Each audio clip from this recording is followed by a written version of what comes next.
Irrigation is a widespread practice required in many areas of Australia, the driest inhabited continent, to supplement low rainfall with water from other sources to assist in growing crops and pasture. Overuse or poor management of irrigation is held responsible by some for environmental problems, such as soil salinity and loss of habitat for native flora and fauna. Irrigation differs from dryland farming, relying on rainfall, in Australia in its level of intensity and production.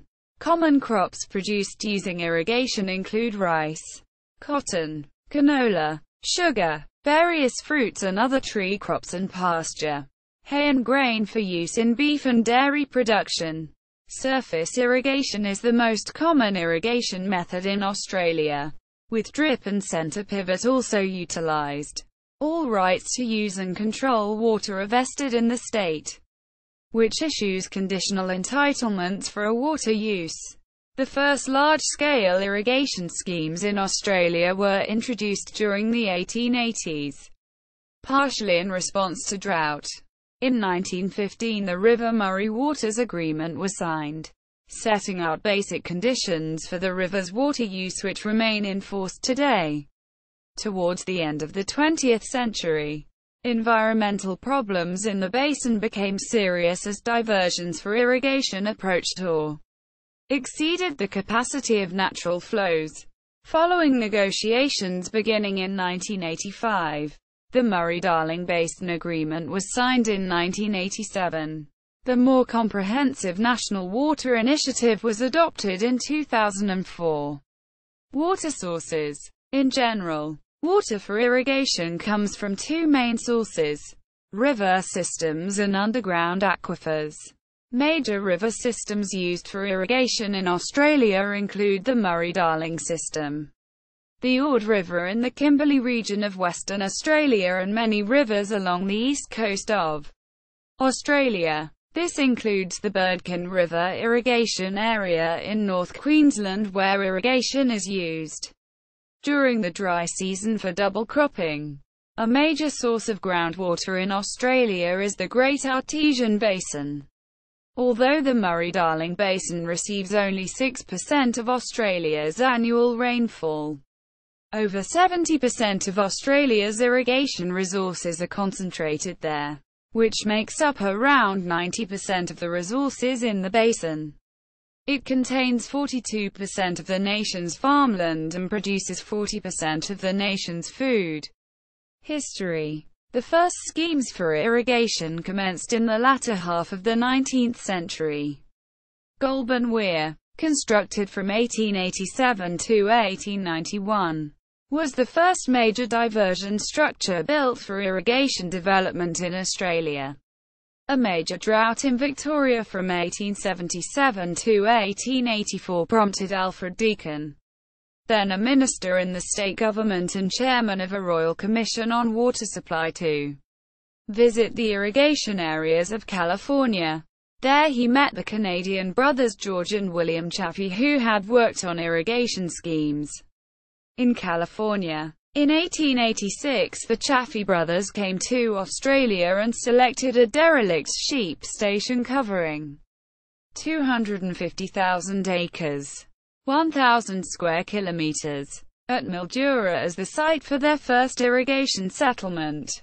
They signed an agreement with the Victorian government to spend at least £300,000 on permanent improvements at Mildura in the next 20 years. Also in 1886-87, the Chaffee brothers were invited by John Downer, the Premier of South Australia, to commence a settlement at Renmark, South Australia. The Dethridge wheel, used for measuring flow of water delivered to individual farms, was developed in 1910. Irrigation in the Murrumbidgee Valley began with the irrigation experiments of agricultural pioneer Samuel McCoy at North Yanco Station in 1900. This private scheme involved the construction of around 320 kilometers of channels to irrigate about 162 square kilometers, 63 square miles, of land. McCoy's success appeared to have encouraged the New South Wales government to commence large-scale irrigation. This process began in 1906 with the proclamation of the Barranjak and Murrumbidgee Canals Construction Act 1906. 100th Barranjak Dam on the Murrumbidgee River near Tumut was commenced in 1907. Work commenced on the channels and the first farms were established soon after. In 1907, the Victorian government invited American Elwood Mead to become chairman of the newly formed State Rivers and Water Supply Commission of Victoria. The high hopes for government-controlled irrigation in Victoria owed much to Deakin's earlier efforts, who now as Prime Minister, expected Mead to advise at both national and state levels. Mead was not content with proposing only higher water rates in attempting to recover maintenance, management and construction costs. He also insisted on the logical extension which demanded higher yielding uses of water and land. The Water Act of 1909 was passed despite the fierce opposition of large landowners, and Mead's influence on rural development was greatly increased by his assumption of overriding control in the planning of closer settlement in Victoria's irrigation districts. Mead claimed much credit for the hierarchical arrangement of allotment sizes which characterized these designs, but his impact was rather in the very scale and complexity of the Commission's operations, in Mead's salesmanship, and in the bureaucratic web in which the new settlers became enmeshed.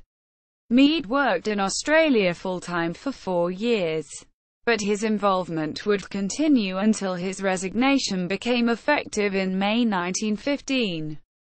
This professional experience consolidated Mead's international reputation. In 1923, Mead's 4-month Australia advisory tour was punctuated by disputes with Joseph Carruthers and leading irrigation authorities in New South Wales over the selection and use of land in the Murrumbidgee irrigation area. Mead rejected plans for further fruit planting, advocating larger dairy farms and an improved coordination of grazing and irrigation enterprises, which would favour stock fattening and the intensive production of lucerne. In Western Australia, the state's first controlled irrigation scheme, the Harvey Irrigation Scheme, was officially started in 1916. It was further developed during the latter part of the 1930s depression to take unemployed workers to dig and build the extensive irrigation channels in the district. Policy. The management of irrigation, particularly with relation to the problems of the Murray-Darling Basin, has long been a politically contentious issue in Australia. The River Murray Waters Agreement. Regulation of the Murray River system was one of the first issues addressed after Federation. A period of drought beginning in 1895 culminated in the Federation Drought of 1901–2. One result was a non-government conference held in Corowa in 1902, which called for government action to manage the waters of the Murray River. A prolonged period of negotiation followed, during which the states claimed property rights over the waters of the Murray and its tributaries. The upstream states, Victoria and New South Wales, favoured the riparian doctrine, under which landowners are free to take water from streams flowing through their property. As the premier state, New South Wales claimed riparian rights not only over its own rivers, but over the entire mainstream of the Murray. South Australia relied on provisions of the newly enacted constitution under which the Commonwealth government had authority over navigation along the Murray River and an implied obligation to preserve flows in the South Australian section of the river. Negotiations were finally concluded in 1915. The River Murray Waters Agreement, to which the Commonwealth and the states of New South Wales, Victoria and South Australia were parties, set out the basic conditions which remain in force today. flow at Albury is shared equally between New South Wales and Victoria. Victoria and New South Wales retain control of their tributaries below Albury. Victoria and New South Wales supply South Australia with a guaranteed minimum quantity of water or entitlement. The agreement also provided for construction of dams, weirs and locks on the main stream of the Murray to be managed by the River Murray Commission, which was established in 1917. Although it was an important example of cooperative federalism, the River Murray Waters Agreement was limited to the management of water for irrigation and navigation. The Murray-Darling Basin Agreement, as diversions for irrigation approached or exceeded the capacity of the Murray-Darling River system, and environmental problems became more serious. The need for a coordinated approach to management of the basin as a whole became more evident. Following negotiations beginning in 1985, the Murray-Darling Basin Agreement was signed in 1987. In its initial form, it was as an amendment to the River Murray Waters Agreement. 5 years later, in 1992, a totally new Murray-Darling Basin Agreement was signed, replacing the River Murray Waters Agreement. The agreement was given full legal status by the Murray-Darling Basin Act 1993, which was passed by all the contracting governments. Queensland and the Australian Capital Territory later joined the agreement.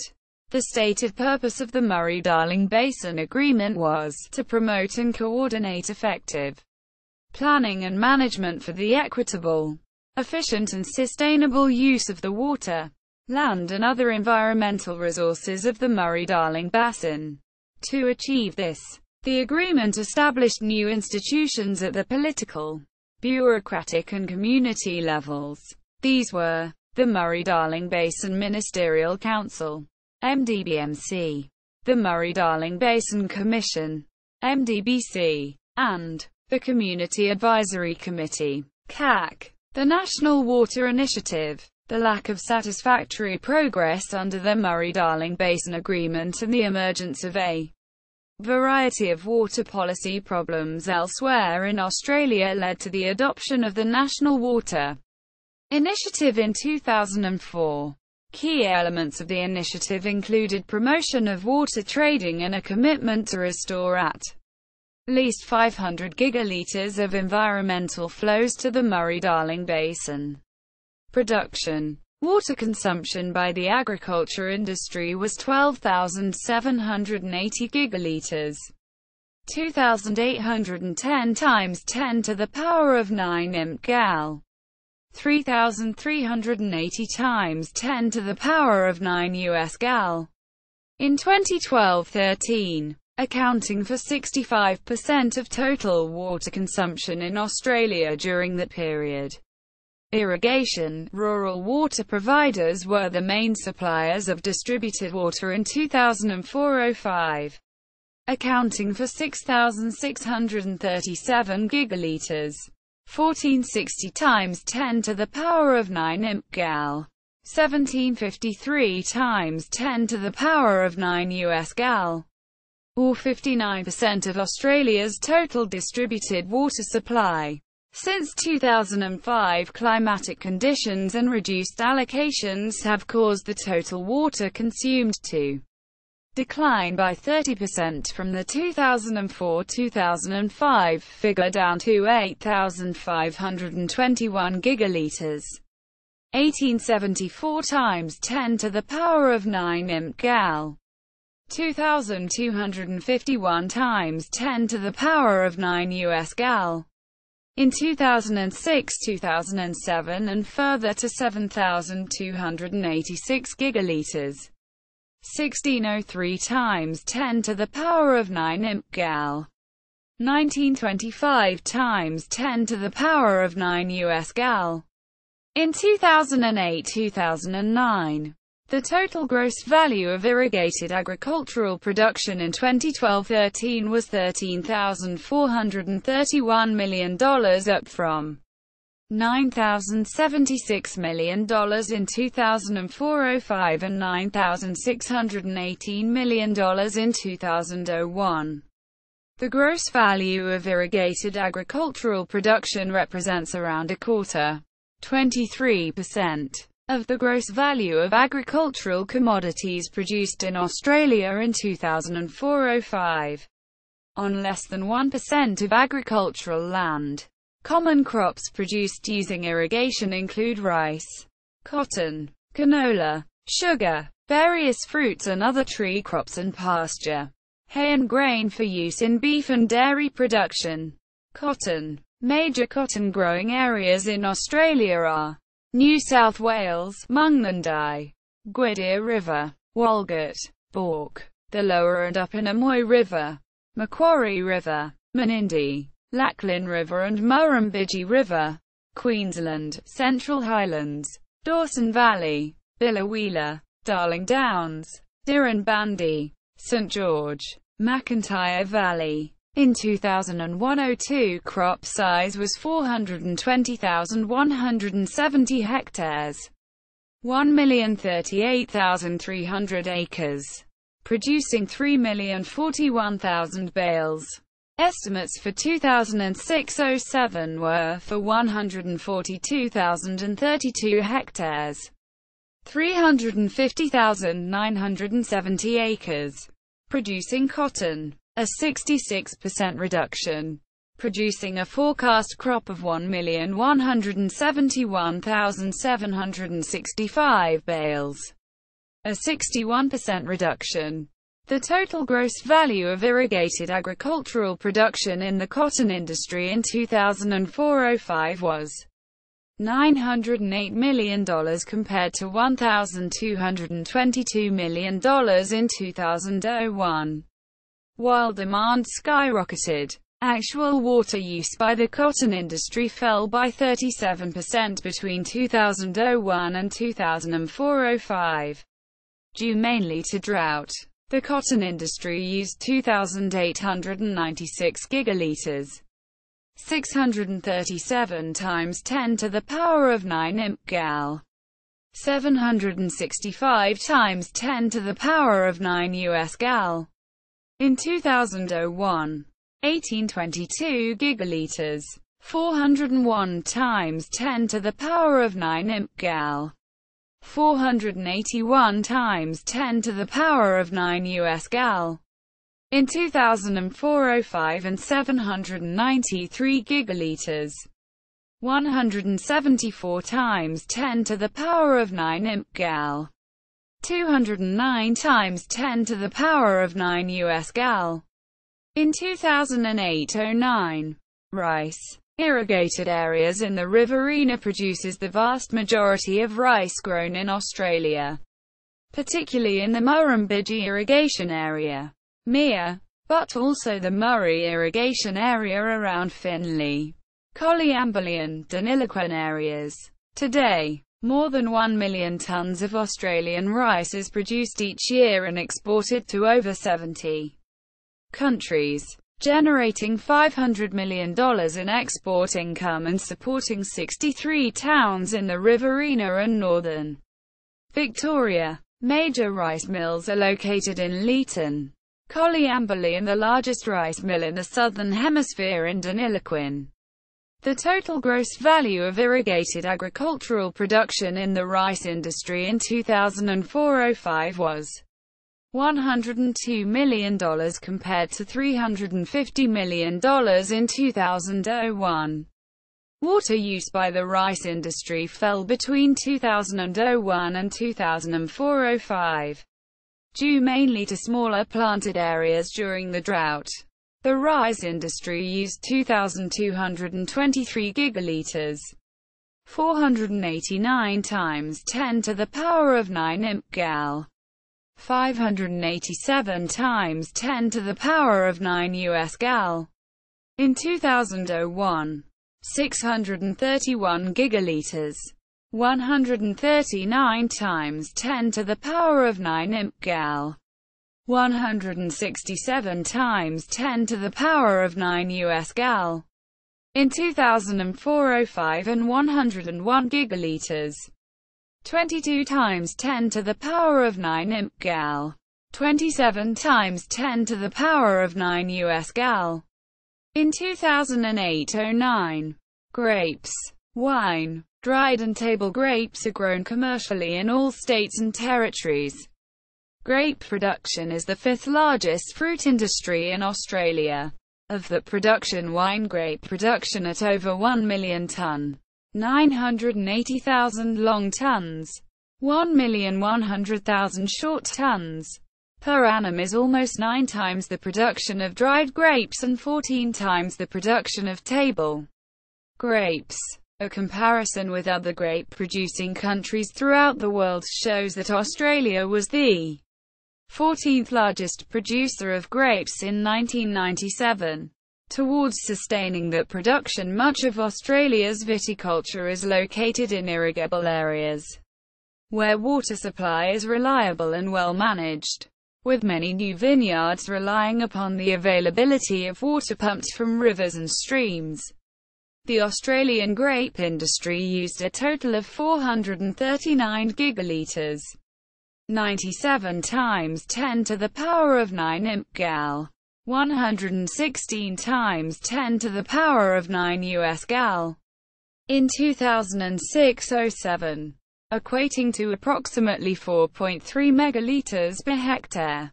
Major grape-growing areas of Australia are Western Australia, Carnarvon, Swan Valley, and Margaret River. Western Australia, Northern Territory, Tea Tree.